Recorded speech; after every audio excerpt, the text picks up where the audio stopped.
क्या हालचाल बच्चे लोग, सब बढ़िया, सब मौज बहार। हम लोग सीएमए फाउंडेशन अकाउंट्स के लिए रिवीजन कर रहे थे। Rapid revision, mega revision, marathon, आप जो बोलना है बोल लो। मैंने इसके पहले 2 वीडियोस और बना दिए हैं। मैं उम्मीद करता हूँ आपने वो दोनों वीडियो देखा होगा, आपको वो हेल्प किया होगा। चलिए अब तीसरा वीडियो में चलते हैं, या तीसरे पार्ट में चलते हैं, जिसमें मैं आपको समझाने वाला हूँ सब्सिडियरी बुक। सब्सिडियरी बुक का और एक नाम है डे बुक्स। सब्सिडियरी बुक किसको बोलते हैं सर? सर आप लोग जानते हैं कि सबसे पहला बुक जो बनता है अकाउंट्स में होता है जर्नल। जर्नल में कोई भी ट्रांजैक्शन जब होता है सबसे पहले कहाँ रिकॉर्ड होता है? जर्नल में। अब सोचो, सारा ट्रांजैक्शन जब जर्नल में रिकॉर्ड करते हैं तो जर्नल बहुत बल्कि बन जाता है, बड़ा बन जाता है सर। तो हम लोग क्या करते हैं बच्चे, जर्नल को छोटे छोटे टुकड़ों में बांट देते हैं। जब जर्नल को हम लोग छोटे छोटे टुकड़ों में बांटते हैं तो उसी को हम लोग बोलते हैं सब्सिडियरी बुक्स या डे बुक्स। तो इसको बोल सकते हैं सब्सिडियरी बुक्स या फिर क्या बोल सकते हैं, डे बुक्स। अब क्वेश्चन आता है पहला कि सब्सिडियरी बुक्स कितने तरह का होता है? तो टोटल नंबर याद रखना, 8 तरह का सब्सिडियरी बुक्स होता है। कितना तरह का? 8 तरह का। कौन कौन सा सब्सिडियरी बुक्स होता है? नंबर 1 होता है बच्चे purchase day book. Purchase day book. Number 2 होता है सेल्स डे बुक। नंबर 3 होता है परचेज रिटर्न डे बुक।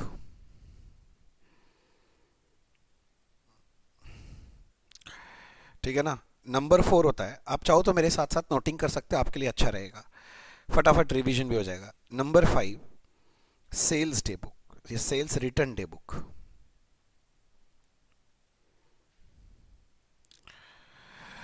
इसके बाद होता है बिल्स रिसीवेबल डे बुक।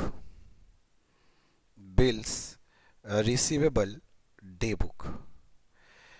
इसके बाद होता है बच्चे bills payable day book. Bills payable day book. उसके बाद होता है सर 1 2 3 4 5 6, हाँ, कैश बुक। और एक होता है जर्नल प्रॉपर।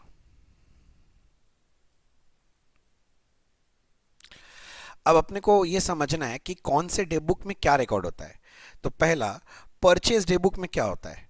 तो बच्चे लोग बोलते हैं सर परचेज डे बुक में परचेज रिकॉर्ड करते हैं। गलत आंसर है। नहीं नहीं सर, क्रेडिट परचेज रिकॉर्ड करते हैं। गलत आंसर है। तो क्या होता है sir? Credit purchase of goods. याद रखना, यहां क्या रिकॉर्ड होता है? Credit purchase of goods. Credit purchase of goods record होता है बच्चे।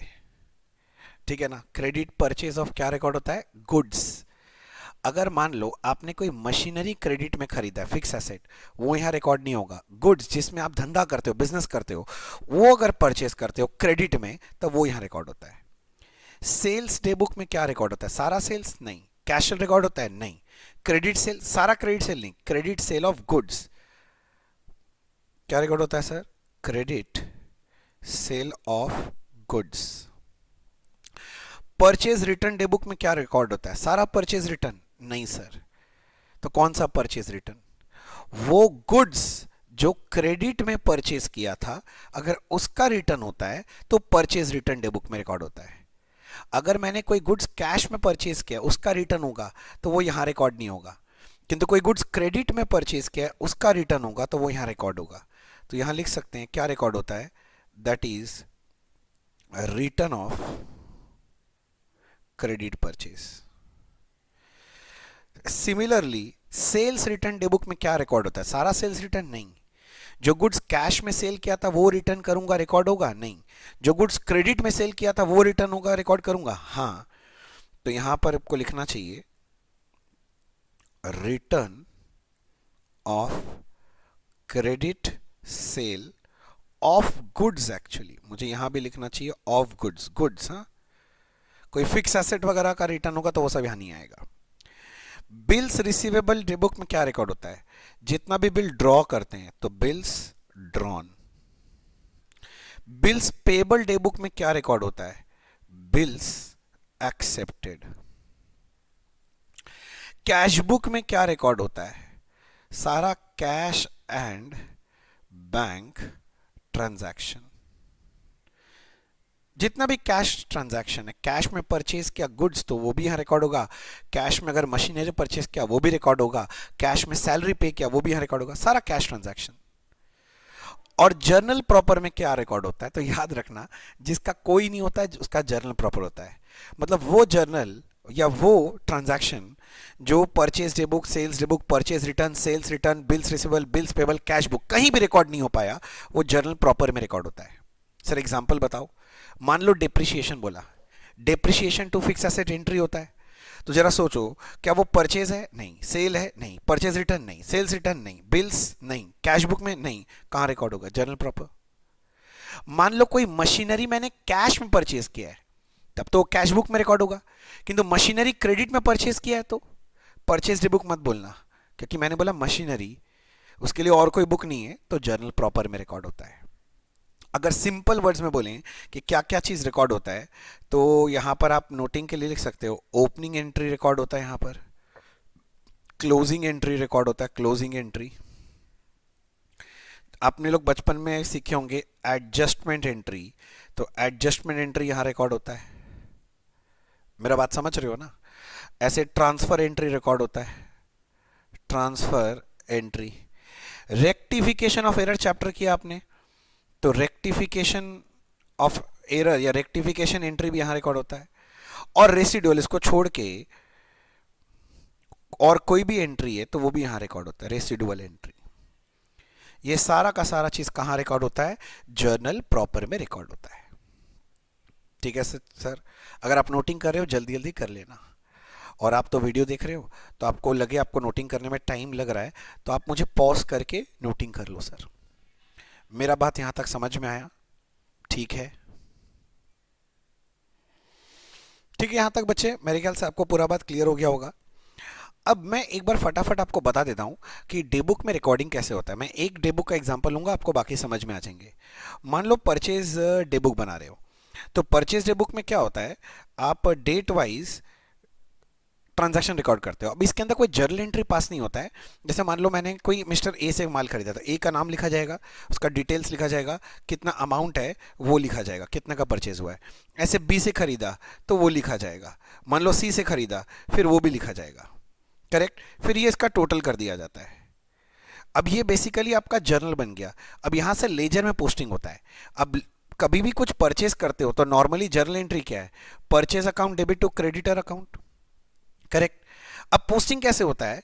नाम सुनो सर, मैं जो लाइन बोल रहा हूं सुनो, individual transaction will be posted to individual creditor account and periodical total will be posted to purchase. मतलब ए नाम का अकाउंट खुलेगा, बी का खुलेगा, सी का नाम का अकाउंट खुलेगा और परचेज नाम का अकाउंट खुलेगा। जब ए से परचेज किया, एंट्री हुआ ए परचेज अकाउंट डेबिट टू ए, तो ए में जाके पोस्टिंग कर देना बाई परचेज 2000। मन कर रहा है परचेज में आज पोस्टिंग कर दें टू ए, नहीं करते हैं। जब बी से परचेज करोगे परचेज टू बी, तो बी में क्या लिखोगे? बाई परचेज, जितना का परचेज है लिख दो। मन कर रहा है परचेज में जाके लिख दें टू बी, पर नहीं करते हैं। सी से परचेज किया, परचेज टू सी, सी में बाई परचेज 1000 रिकॉर्ड कर दिया सर, 1000 रिकॉर्ड कर दिया। और परचेज अकाउंट में जाके मन कर रहा है टू सी, नहीं होता। क्या हम लोग पीरियोडिकल टोटल करते हैं, एक पीरियड के बाद 7 दिन 10 दिन 1 महीना के बाद टोटल करते हैं। ये टोटल एक बार में परचेज अकाउंट में जाएगा, यानी purchase account debit to sundry creditor. Sundry मतलब सारा क्रेडिटर का एक साथ, जो टोटल है, टोटल 6000 था, 6000 एक बार में पोस्टिंग होता है। तो याद रखिएगा, individual transaction will be posted to individual creditor account and periodical total will be posted to purchase account. बात समझ में आ गई? यहां तक मेरे ख्याल से यहां तक समझ में आया होगा, कोई खास दिक्कत नहीं होगा। मैं आगे बढ़ूं सर, आगे बढ़ूं? हाँ सर, आगे समझो। सेल्स डे बुक में भी वही है, मैं लाइन बोल रहा हूं समझ लो। Individual transaction will be posted to individual debtor account and periodical total will be posted to sales account. Purchase return में भी वही होगा, individual transaction will be posted to individual creditor account, periodical total will be posted to purchase return. Sales return day book का, individual transaction will be posted to individual debtor account, periodical total will be posted to sales return account. Bills receivable, bills payable, सब में ऐसे ही होता है record sir. समझ गए यहां तक? कैश बुक का बस एक बात कर लेते हैं। जो कैश बुक होता है ना बच्चे, तो कैश बुक का मैं आपको फटाफट बात बता देता हूं कि जो कैश बुक होता है ना बच्चे, इसमें एक होता है बच्चे सिंपल कैश बुक, जिसको हम लोग सिंगल कॉलम कैश भी बोलते हैं। एक होता है 2 कॉलम या डबल कॉलम कैश बुक, और एक होता है 3 कॉलम कैश बुक या ट्रिपल कॉलम कैश बुक, और एक होता है पेटी कैश बुक। आपने सुना होगा शायद नाम, पेटी cash book. Simple column sir आप कैसे गंदा से क्यों लिख रहे हो? बच्चे रैपिड रिवीजन, मैं फटाफट रिवीजन करा रहा हूं ना, मैं आपका टाइम थोड़ी ना वेस्ट करना चाहता हूं। सिंपल में सिर्फ एक कॉलम होता है जिसका नाम है कैश कॉलम। तो एक कॉलम बनेगा, सारा कैश ट्रांजैक्शन वहां रिकॉर्ड होगा। बस याद रखना, जब आप सिंपल कैश बुक बनाते हो तो लेजर में अलग से कैश अकाउंट नहीं बनता है। डबल कॉलम अगर कैश बुक फॉलो कर रहे हो तो उसमें कैश का बनता है और एक बैंक का कॉलम बनता है, तो सारा कैश बैंक ट्रांजैक्शन वहीं रिकॉर्ड हो जाता है।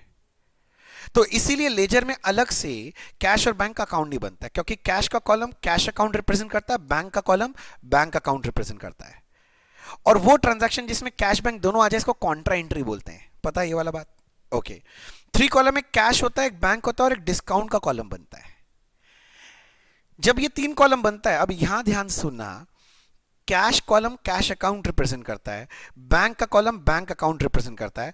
किंतु डिस्काउंट अगर आपको याद हो, डेबिट साइड वाला डिस्काउंट अलाउड होता है, क्रेडिट साइड वाला डिस्काउंट रिसीव्ड होता है। डिस्काउंट अलाउड और डिस्काउंट रिसीव दो अलग अलग अकाउंट लेजर में बनेगा, कैश बैंक नहीं बनेगा। याद रखना, कैश का कॉलम बैलेंस होता है, बैंक का कॉलम बैलेंस होता है, डिस्काउंट का कॉलम बैलेंस नहीं करते, क्योंकि ये एक मेमोरेंडम कॉलम होता है। ये सब पता है आपको।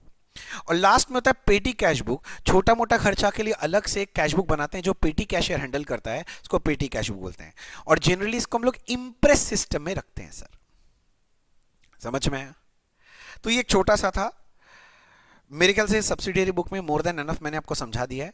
तो आपसे बस इतना ही रिक्वेस्ट रहेगा कि आप अच्छे से एक बार इस वीडियो को देख लो, रिकैप कर लो, और अगले पार्ट के लिए वेट करो। अपने दोस्तों के साथ हो सके तो ये थोड़ा वीडियो शेयर करो, उनका भी भला हो जाएगा। और इसके पहले 3 पार्ट और है, वो तीनों सॉरी 3 नहीं 2 पार्ट और है, वो दोनों पार्ट आप देख लीजिएगा। इसके बाद भी और पार्ट आएंगे, टोटल 15 पार्ट में बनाया हूँ मैं ये पूरे क्लासेस। तो आप अच्छे से देखना, इसका पूरा फ़ायदा उठाइएगा। जितने भी आपके मतलब दोस्त हैं उनके साथ थोड़ा शेयर करना। और अगर वीडियो अच्छा लग रहा हो, ऐसा आप चाहते हो मैं और वीडियोस बनाऊं, तो मेरे चैनल को जरूर सब्सक्राइब करना, बेल आइकन दबा देना, और हाँ, लाइक करना मत भूलना वीडियो को। Thank you, bye bye.